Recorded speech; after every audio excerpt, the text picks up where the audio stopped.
दादी जानकी ने कभी बाबा से पूछा था, बाबा बुद्धि कितने प्रकार की होती है, इंटेलेक्ट्स। और चर्चा के दरमियान प्रश्न आया कि सतोगुणी सतोप्रधान बुद्धि किसे कहा जाता है। तो बाबा ने कहा था, इसका उत्तर मैं आपको प्रैक्टिकल में बताऊंगा कुछ दिनों के बाद। और कुछ दिनों के बाद दादी ऐसे ही, दादी तो भूल चुकी है, बाबा के पास पहुंचती है और कहती है, एक भाई जो है बाबा वो बार बार गलती करता है।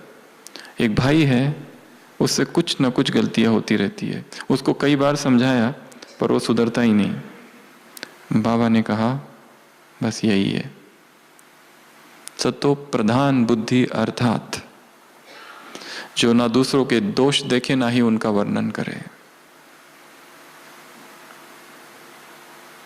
हम कितना भी वर्णन करें, कितना भी शुभ भावनाओं से वर्णन करें, परंतु फिर भी हमारे मुख से निगेटिव ही निकल रहा है।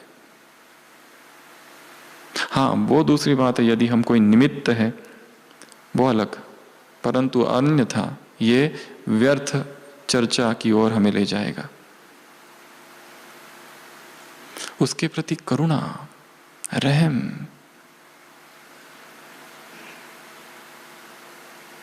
ये करुणा की बड़ी ऊंची अवस्था है। अनंत करुणा, अनंत मुदिता, अनंत उपेक्षा, अनंत मैत्री, इन चार चीजों को बौद्धिज्म में ब्रह्म विहार कहा जाता है। बौद्ध धर्म भगवान को नहीं मानता, बौद्ध धर्म आत्मा को नहीं मानता, परंतु ब्रह्मा को मानता है। The highest human being Brahma को माना गया है बौद्ध धर्म में, और ब्रह्म विहार कहा गया है। ब्रह्म विहार अर्थात अनंत मैत्री, किसी से भी शत्रुता नहीं, सभी मेरे मित्र हैं। अनंत करुणा, चाहे में कितने भी दोष हो, मुरलियों में आता है कोई रावण की तरह भी हो, परंतु कौन सा भाव? करुणा का भाव। अनंत करुणा, कितने भी किसी में दोष रहने दो। हम में भी तो दोष है। हम देखते हैं किसी एक व्यक्ति में एक दोष है और वो ठीक नहीं हो रहा है, वो ठीक कोशिश भी नहीं कर रहा है और हमें बड़ी घृणा है, पर हम ये भी तो भूल रहे हैं कि हम में भी तो ऐसा कोई दूसरे प्रकार का दोष है।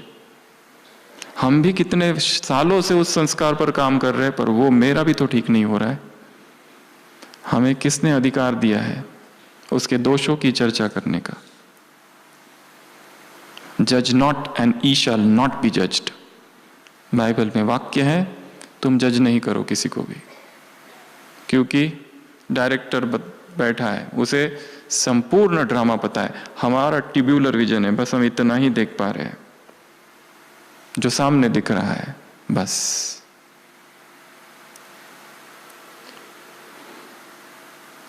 तो बाबा दादी से कहते हैं बस शुभ भाव रखो, चर्चा नहीं करो उसकी, छोड़ दो।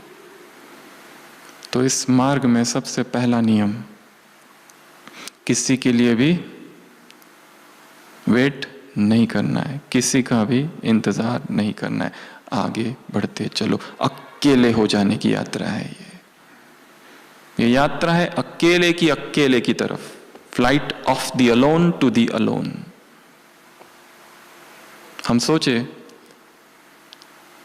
कि ये भी मेरा साथी बन जाए पुरुषार्थ में, वो भी बन जाए, मैं उसके लिए वेट करूं, इसके लिए वेट करूं। आप निकल पड़ो, सब पीछे पीछे आ जाएंगे जिसको आना है। दूसरा नियम, उस दिव्य देह तक पहुंचने के लिए नो बेगिंग, भीख मांगना नहीं है। और क्या मांगते हैं हम? स्थूल वस्तुएं नहीं मांगेंगे। हर आत्मा को प्यास है प्रेम की, प्रेम मांगते हैं, सहानुभूति मांगते हैं, मुझे प्रेम करे। हॉस्पिटल में हम देखते हैं कई बार पेशेंट दुखी इसलिए है कि मैं कभी बीमार ही नहीं पड़ता, बाकी सब लोग बीमार पड़ते, हमारी तरफ कोई ध्यान नहीं देता। हम भी बीमार पड़े, हमें भी कुछ हो जाए, और जब बीमार पड़ते तो हमें भी दूसरे लोग देखने आए, कभी कुछ होता ही नहीं, इसलिए आते रहते। हमें भी सलाइन लगे, सलाइन को देखकर छाती ऐसी गर्व से भर जाती है कि हम भी कुछ कम बीमार नहीं है। मनुष्य की एक तरफ इच्छा है कि मैं स्वस्थ हो जाऊं, पर दूसरी तरफ दूसरी भी इच्छा है, प्रेम की प्यास है, एप्रिसिएशन की प्यास है, केयर करे मेरी, कोई अटेंशन दे मेरी तरफ, पूछे तुम कैसे हो। और जब कोई पूछता है तो अभी कल से थोड़ा ठीक है, ये बताने में इतना आनंद आता है। दर्द कैसा है, थोड़ा कम है। गहरे से गहरी प्यास है, प्रेम की प्यास, अटेंशन की प्यास, केयर की प्यास, सिंपैथी की प्यास, कोऑपरेशन की प्यास। सब मुझे सहयोग दे, मैंने उनको सहयोग दिया था, वो मुझे सहयोग दे, और जब वो नहीं देते तो दुख और पीड़ा होती है। एप्रिसिएशन, मेरी स्तुति करे, हमने अच्छी सेवा की, तुमने सेवा की, ऊपर अपने आप जमा हो गया है। किसी और के एप्रिसिएशन और एक्नॉलेजमेंट की आवश्यकता नहीं है, जिसको देखना था उसने देख लिया। नो एप्रिसिएशन, स्तुति, हॉस्पिटैलिटी, हम कहीं जाए तो हमारा क्या हो, स्वागत हो, सत्कार हो, और किसी ने हमको पूछा नहीं तो